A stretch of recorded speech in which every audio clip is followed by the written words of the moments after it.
So today we are back to work on the K24 Cefiro build. We are getting really close to the end of this thing. Today we are working on the wiring, building the engine harness, the auxiliary stuff like the fans and the fuel pump. We've already got the bulk of the harness done, so we have it routed. We have a bunch of connectors already on, our fuel injectors, our coil packs, our VTEC stuff, our cam sensors. This is the last big project on this car. Past this, there's a couple of small fab projects, some odds and ends like plumbing some water lines and turbo oil lines and very, very small stuff like that. And it's time to fire this thing. I mean, we are really, really close. This, again, is the last big project. Everything else is small, easy stuff. So I'm really excited to get this done. I think we have everything we need to finish it out. So I kind of screwed up last time on connectors. I just got the wrong one for a couple of things, so we fixed that. I was missing some pins for like the drive-by-wire pedal connector. The throttle body connector was a bit of a debacle. It came with this jumper harness for the K-series connector. I didn't want to use that. Turns out it was a Bosch wideband sensor is the connector they used on that Graham throttle body, but they won't give me the pin out. So that's been a debacle. We're gonna have to figure that out, but we should have every last pin and rubber weather seal and connector that we need here to finish this harness out. We've got our MSD solid state relay block to wire our fans and our fuel pump. We've got Holley sensors. We've got the Haltech ECU, digital dash, wideband, everything. Absolutely everything. Well, with the exception of like a battery. But we're 99.5% of the way there. All that's left to do is to do the work. So enough jibber jabber, let's get to it. So I'm gonna start here because we're halfway done terminating this branch of the harness. We need to do our crank sensor and we need to do our oil pressure sensor.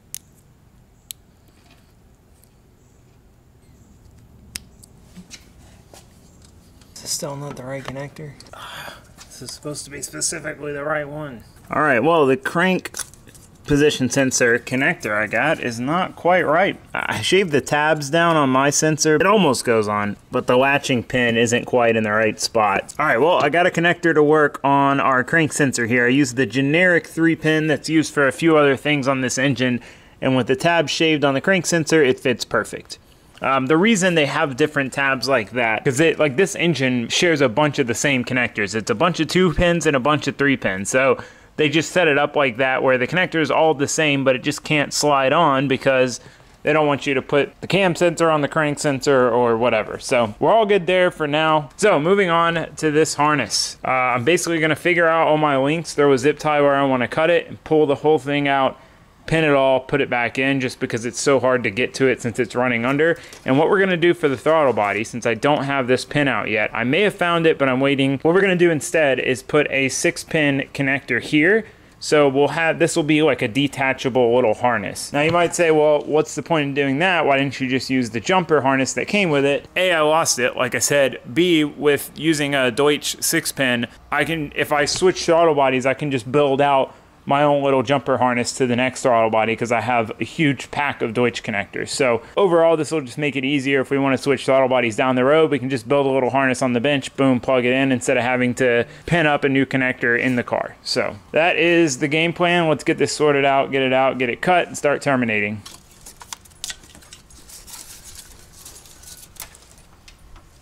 All right, so we've got our alternator plug on, our knock sensor plug on, which is weird because it's one wire.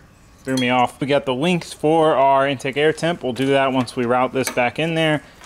Now we have our cut spot to do our 6-pin disconnectable deal. I'm gonna go ahead and pin that out. We've got MSD ratcheting crimpers with the Deutsch connector adapter jaws and an MSD Deutsch connector kit.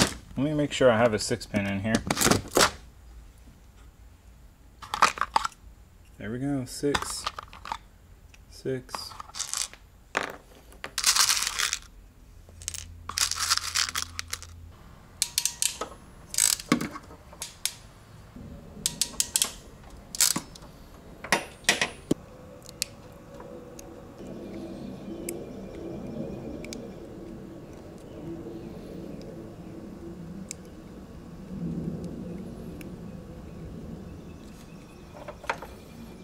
When you get used to pinning OEM connectors, it's so satisfying to pin a Deutsch connector.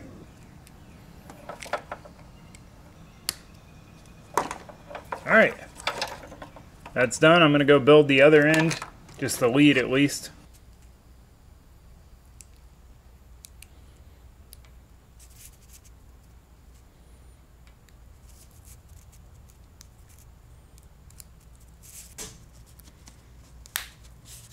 Ta-da! Now we've got our sub harness. When we're ready and have the pinout for the throttle body, which that connector is here, we can just pull this out, build it on the bench just like this. And then if we ever swap throttle bodies, we can just build another one of these. Simple enough. Alright, with this harness done, we can route it back through here.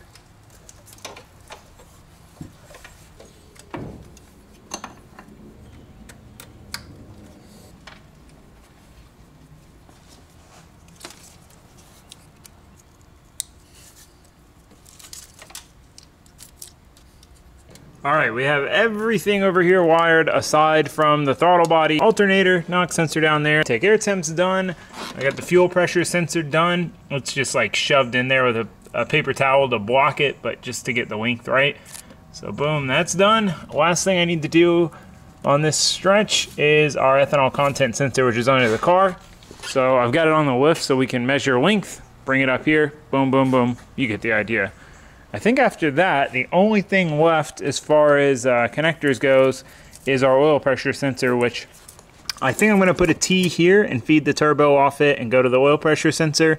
This is where the factory switch is, but I'm not 100% sure, so I don't want to commit to it just yet. It's easy enough to do later, and it's an auxiliary sensor, so worst case, it's not going to stop us from running the car, but in theory, we should have that in before we try to start it, because we got to do all our oil lines before we try to start it, because we got to put oil in it. So, as far as I can think of, that's the last thing.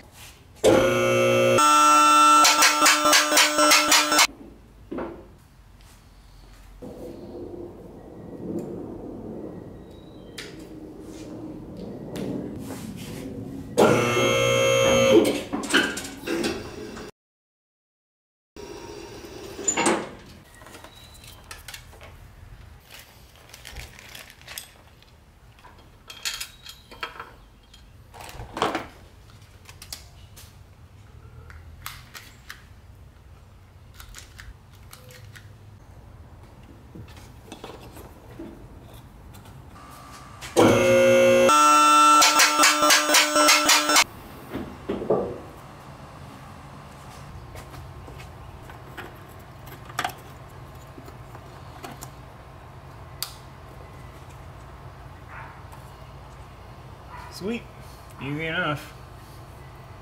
All right, well, the engine harness is 98% complete. Still got to do that oil pressure sensor. Still got to finalize the throttle body, but we're pretty much done with the engine harness, which is really exciting. That was, again, a big project on the to-do list. The last really big thing was getting this engine harness sorted. So we still got to pull it out and loom it, but we're going to get everything working and running first, so we're not chasing, if we have any issues, we don't have to like chase it through loom. All the wires are exposed and easy to get to. So that's the plan there. Now we need to move on to auxiliary stuff like our power to the ECU, our outputs from the ECU to turn things on, power to the fan, things like that.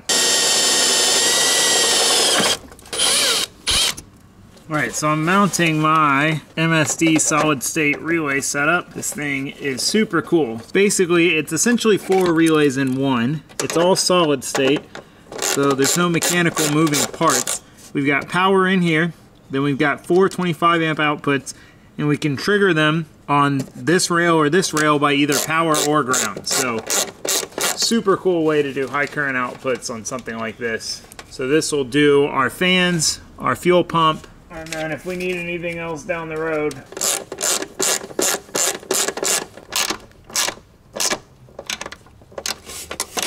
alright, sweet. Nice, easy to get to, but completely out of the way. That is a nice spot for it. You can't see it at all. It's tucked under there, but it's easy to get to. So that's how we're going to do our high current stuff. We'll have one left over. So next we need to tackle this wiring here. So this is our power into the ECU, ground for the ECU that needs to go directly to the battery. Again, the fuel pump and fan outputs, and switched source, so basically just so the ECU comes on when the key's on. So none of this is going to be long enough to reach on its own unless we haphazardly routed it. I went ahead and kind of tucked it under the clutch master cylinder here, which kind of keeps the whole harness down nice and low. I'll probably go under the brake booster, and then we'll tuck in there. That'll allow us to run it up here, boom, and then to the battery. So that'll be nice. So kind of keep everything hidden. We're going to have minimal wiring showing for the fact that we're keeping the stock fuse box. So we'll be able to delete some of this stuff too, but I want to get this thing running before I go cutting plugs off. Start getting these wires extended and routed. All right, so we've got 2 power wires running the same span, so I'm gonna twist them together, just for no reason other than because I want to.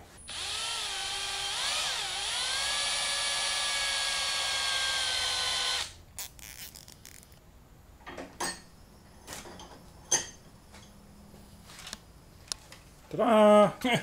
I don't know why. I mean, I've got to run 2 of the same wires, so that's kind of why. It just looks cooler. It's going to get loomed anyway, but you got to have fun when you can, you know? Remember to live your life. Alright, we're going to do the same here with our ground wire.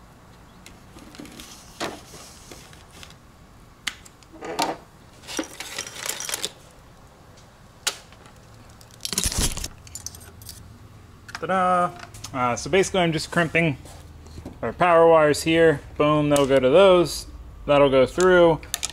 These will be our grounds. And then I've got to try to get some similar colored, all different colored wire for these 3. One's 12 volt switch, one's fan, one is fuel pump. Just so I can differentiate them at the MSD. But anyway, I'm going to get back to cracking on this. Alright, we got this whole bunch of wires extended and loomed. I didn't have the exact same color wires, so this orange and blue turns to blue, purple, and brown turns to just purple. And then the pink, we did have pink. I did have a pink wire. Here's our loom. So we just need to route this through there. So we're probably gonna have to lift the car up to get it tucked up nice and high. But it should work out perfect because it'll pop in out right here, right where our MSD is.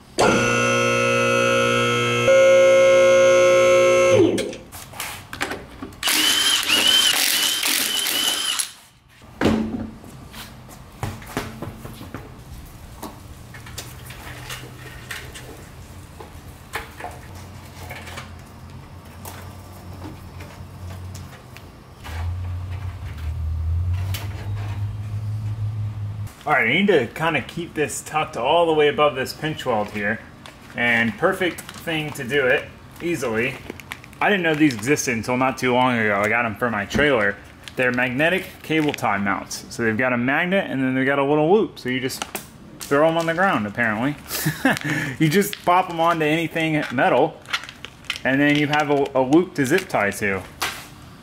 Now obviously this doesn't replace like a P-clamp or something, but it's a nice option for a weird, hard to reach area like this, even if it's just for mock-up. So we'll go, oh yeah, it's gonna work out perfect. Look at that. So freaking handy. One up here. All right, sweet.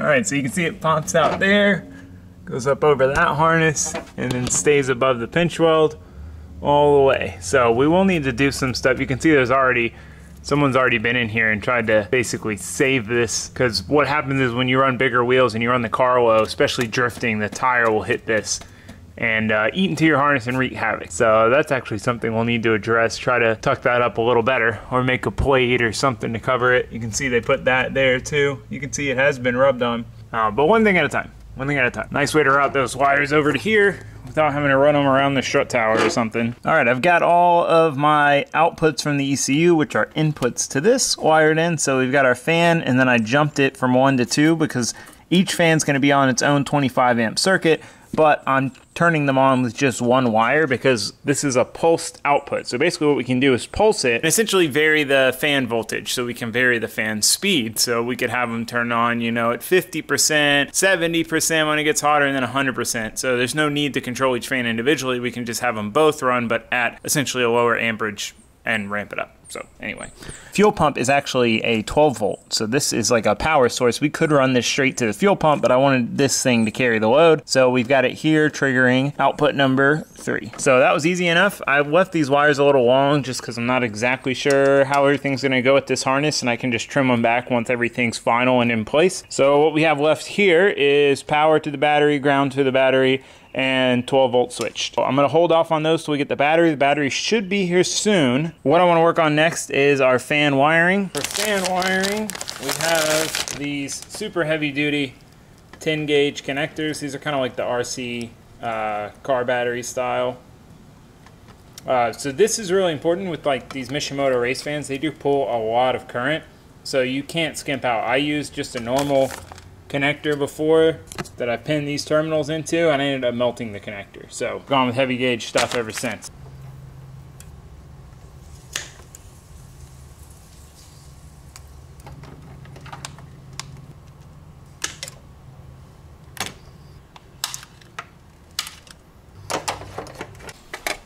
Alright, so I've got the grounds splitting off. We're going to take them and put them on this same ground for the MSD switch.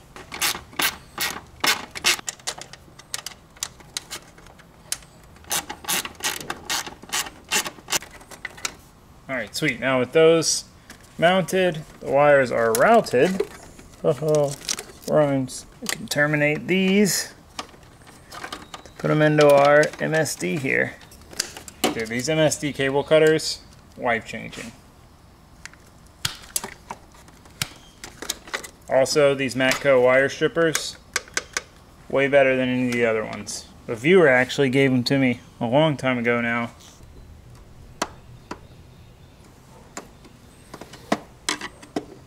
Alright, fan wiring done and dusted. We do need to do our fuel pump out, and that's going to be a long run all the way to the back. But here's how it shakes out. I'm going to do a little clamp for there, but they come over, join. Connectors are nice and easy to get to right there. Tuck through here, grounds go there, powers go there. That freaking mounting location worked out so well for that MSD. Forgot about this, but caught it in time. I had to run another ECU output. It's right there. Over here, which is gonna meet up with our fuel pump power wire, and they're both gonna run all the way back to the trunk because we have a Deechworks brushless fuel pump. And basically we have power and ground, and that runs it at basically low output. I think it's like 240 liters per hour. And then if we trigger the kill mode, it'll go into like 440 liters per hour. So we'll be able to set that up in the ECU so it comes on maybe above a certain RPM, or we really might not even need it until we're on E85. I don't know. That is yet to be determined, but we need the wire there so that we don't have to run it in kill mode all the time. We can just run it in kill mode when we need to. Time for the fun stuff. Gotta pull some of the interior out.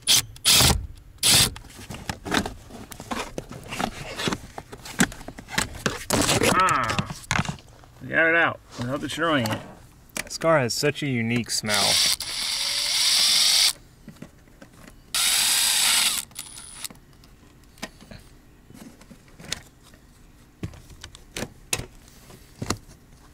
They're routed all the way through to here, but now we gotta go from here into the trunk.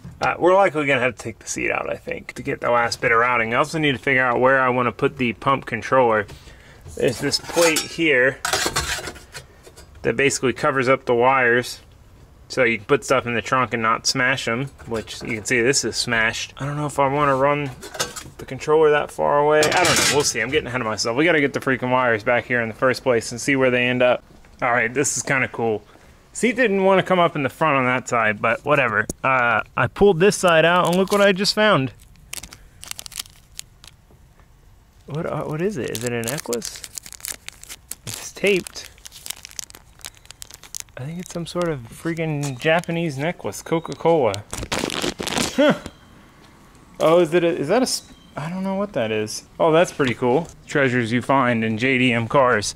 All right, I gotta get this other side of the seat out. That side just like doesn't want to pop out. It just doesn't. I don't know what its deal is. All right, I managed to get the bottom cushion out. It was just stuck on this bracket deal. All right, I found some wiring I can follow through. Then I'm gonna take the seat all the way off.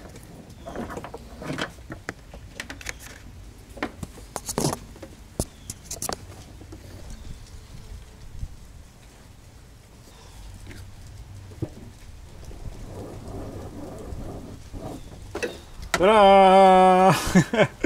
What a struggle. I found a couple more. I mean, I found these zip ties, but then I found this Marlboro crazy lighter thing. Oh no, has it stopped working? Ah, it was working. Well, I found this other one. Nice new heat shrink lighter. It's raining. obviously. Oh, I got it. There it goes. Woo! Wonder how old this thing is. It's got to be a decent bit old. All right, I'm gonna get to mounting this pump control module and wiring it all up back here. All right, I got Blue hanging out. Come on, Blue. Go this, no, go this way, This cable thing is very annoying when you have about 7 million poles for it to get wrapped around, right, Blue? He finds all of them, every single one. Anyway, it stopped raining. I got the fuel pump stuff sorted out for the most part. So we got the controller mounted here. We got the wiring going under this protector for both, and both of them go through the grommets. Everything's nice and sealed. That all panned out really well. Luckily, there was enough length on this wiring to run it under this plate. So just so when you set stuff in the trunk, you're not setting it right on the wiring. And then this should hide perfectly behind this piece. Boom, boom. So now we just need to wire this pigtail to our wires here. Gonna use my cool new lighter. Well, it takes a second to get her going. Come on, buddy. Oh, there we go. There we go. Heat shrink our heat shrink here. This thing's a unit, dude. Alright, fuel pump fully wired. Our wires we ran back going into here, which goes into the pump controller. We got our ground for our pump controller going to where this ground is for this harness, which includes the fuel pump wiring. And like I said, we got it tucked up under here. It all came out pretty nicely. It runs right with the rest of this wiring. I gotta throw another zip tie there, but it's almost like it never happened. Sweet. All right, fuel pump's done. I want to try and just make sure the MSD works with the fans and everything. So we need a power wire from here to go to a battery, and then we can try to trigger them with the power probe. All right, so we've got a battery jumper cable to chassis ground here, and then to our power wire just to the MSD there. So it's the only thing that's getting power right now. So if we ground this, the fan should come on. Oh yeah. Man, those things are freaking rippers. Let me turn this sound off.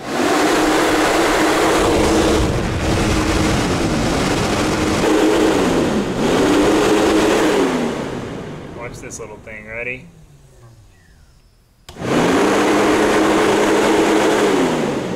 Alright, sweet. That works. We could test the fuel pump by sending power here. Maybe just real quick.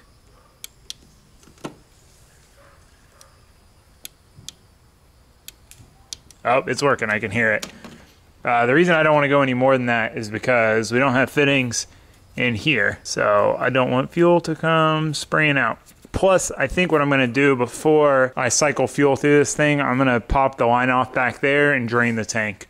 Because that fuel was old when the car was running and driving, and it hasn't been running and driving for several months. So yeah, I think it's a good idea to put some fresh fuel in there.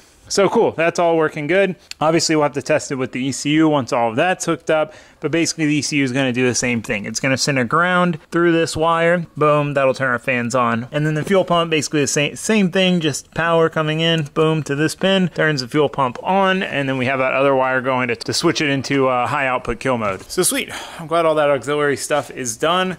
Since we were waiting on the pinout for this, we got to do some stuff that wasn't, wasn't something we had to do right this second, but it's nice of it that it's done. So while we're on the topic of testing things, when we've got this jerry-rig contraption here, I want to go ahead and try to figure out which wire is the starter trigger wire to crank the engine over. I believe it should be one of these four. This is a 4-pin connector. So we basically need to hook power up going into here. That should power on the Cefiro itself. All these systems are separate at the moment. So this is power for the ECU, completely disconnected. This is power just for this MSD solid state relay setup. That's separate, and then this is separate. So everything's all separate at the moment. Enough jibber jabbering. Let's figure out what wire that is so we can depin everything else out of that connector.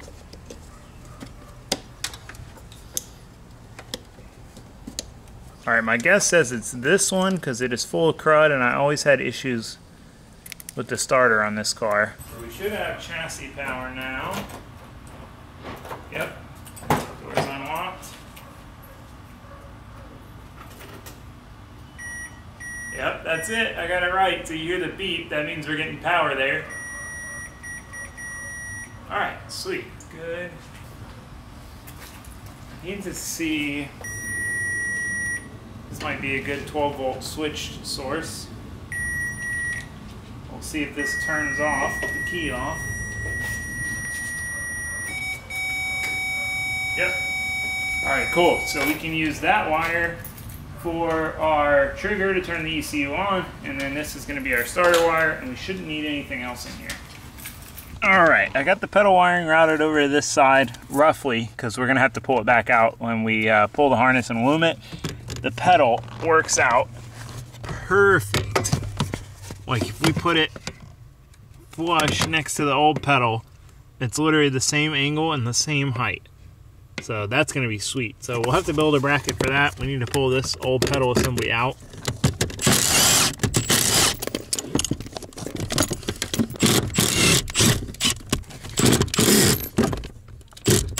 Oh, this is a tricky one. This last bolt.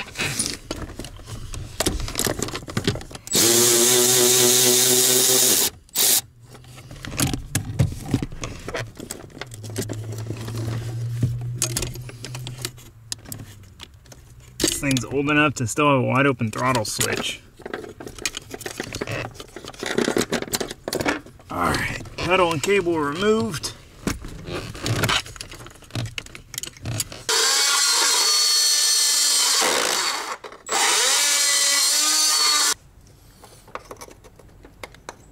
Alright, so since we now had this open hole where the throttle cable went, which we no longer need because of drive-by-wire, I decided to mount this guy out here and run our CAN cables in. So I had to open it up a little bit to get the two CAN cables in. A short enough reach to where we could have run this inside and run this to the wideband, but this being such a big connector, I would have to open that hole up massively to get it through. So I think this is the better option. This is a nice mounting spot for it too. And we've got plenty of lead on the CAN cables. All right, well, the wires fit through there easily. I've got to find my little grommet kit so we can put a grommet there, obviously. I don't want to run the wires through just yet because I want to make the throttle pedal bracket plate first for the new drive-by-wire pedal because it might have to tie into one of these here. So I want to get that sorted before we start running the wires through. But that's obviously a whole project in and of itself. And I don't know about you guys, but I'm a bit wired out. I'm a bit wired out. It is one of those things. It is tedious. I do, in some weird way, enjoy it. It is satisfying and rewarding, but it's just time consuming and I'm a bit wired out. So while we wait for the battery, a few other things to get here, some information such as the pinout for the throttle body that Grams won't give me.